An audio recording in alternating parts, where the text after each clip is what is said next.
The Cubs are trying to make all sorts of news as they can off the field, try to distract us from what's happening on the field because it's so pathetic. And these happened a couple weeks ago. We didn't have time to get into them last week after being off for a month and trying to jam a month's worth of content into one show. We did get in under an hour and 45 minutes last week, so I thought that was pretty good. One thing they did while we were on break is create the Chicago Cubs Hall of Fame.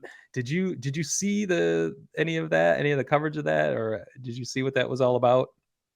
I did see that the Ricketts dedicated statue to themselves for preserving Wrigley Field. Yes, I That in well, in in a time I'm gonna of get to that. after you just sold off your team and kind of alienated a part of your fan base, you want to give yourself some accolades. So Uh, yeah, but you're yeah, I making my did. point for me. That's getting more into my next point about the documentary Saving Wrigley Field. But the Hall of Fame was a separate thing does fall into that category of kind of self congratulatory bullshit while the team is in flames.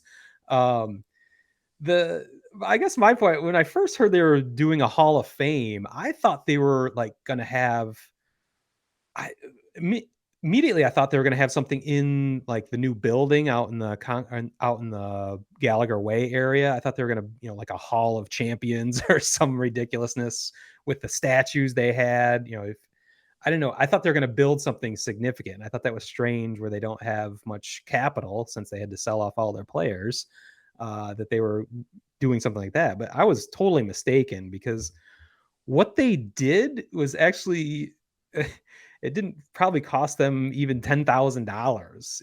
It's a really cheap kind of weak ass Hall of Fame. It's just a bunch of small plaques in a dark corridor, forgotten area underneath the bleachers. I believe it's underneath the left field bleachers, which I've been in I basically sit in right field when I go to Wrigley, and I've been underneath, but those, as you get further down underneath the bleachers and go to each end, there's kind of nothing there. You can't really see much. There's not much happening. So they kind of just took a forgotten dark area of the stadium and put up like 50 shitty little plaques, and that's their Hall of Fame that they're dedicating. I think I can put this to my personal experience. Like, I've was part of starting the Michigan Baseball Hall of Fame here in Lansing, at Cooley Law School Stadium, which is now Jackson Field with the Lansing Lugnuts Stadium. And we I designed the plaques. They're pretty damn big, standalone plaques on stanchions. They're about 3 feet tall. They are at an angle. They're nice. Oh, Have a yeah, like whole like similar to what the Yankees did. exactly. That's what I took the idea from, and we spend some coin on them every year. We in first year, I believe, it was 2015 when we started the Hall of Fame. We inducted 10 different.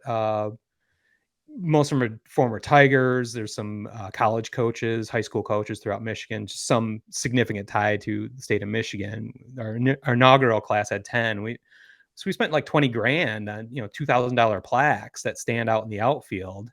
Um, and we do that. We do two more players every year, and so there's a significant amount of money being spent by the Lansing Lugnuts just to run this neat little thing. We don't make money off of it or anything like that. It's just a cool thing to have out in our outfield. But the Cubs took almost the exact same idea and did it really shabbily, really cheap and weak. And in my mind, their plaques are tiny. They're all on one little section of the wall. They did 50, I think that 56 inaugural members, of varying quality. All their Hall of Famers, and they had some staff members that had been with the team for a long time. It's just kind of strange, especially with a team with the poor history that they've had for most of their time, to be celebrating these people in the shadow of selling off the best players they've ever had in the golden era of Cubs baseball that we just got through and ended mere weeks before. The irony of putting up a Hall of Fame celebrating everybody else is just ironic, I guess. And to your point, it was very strange, the timing of it.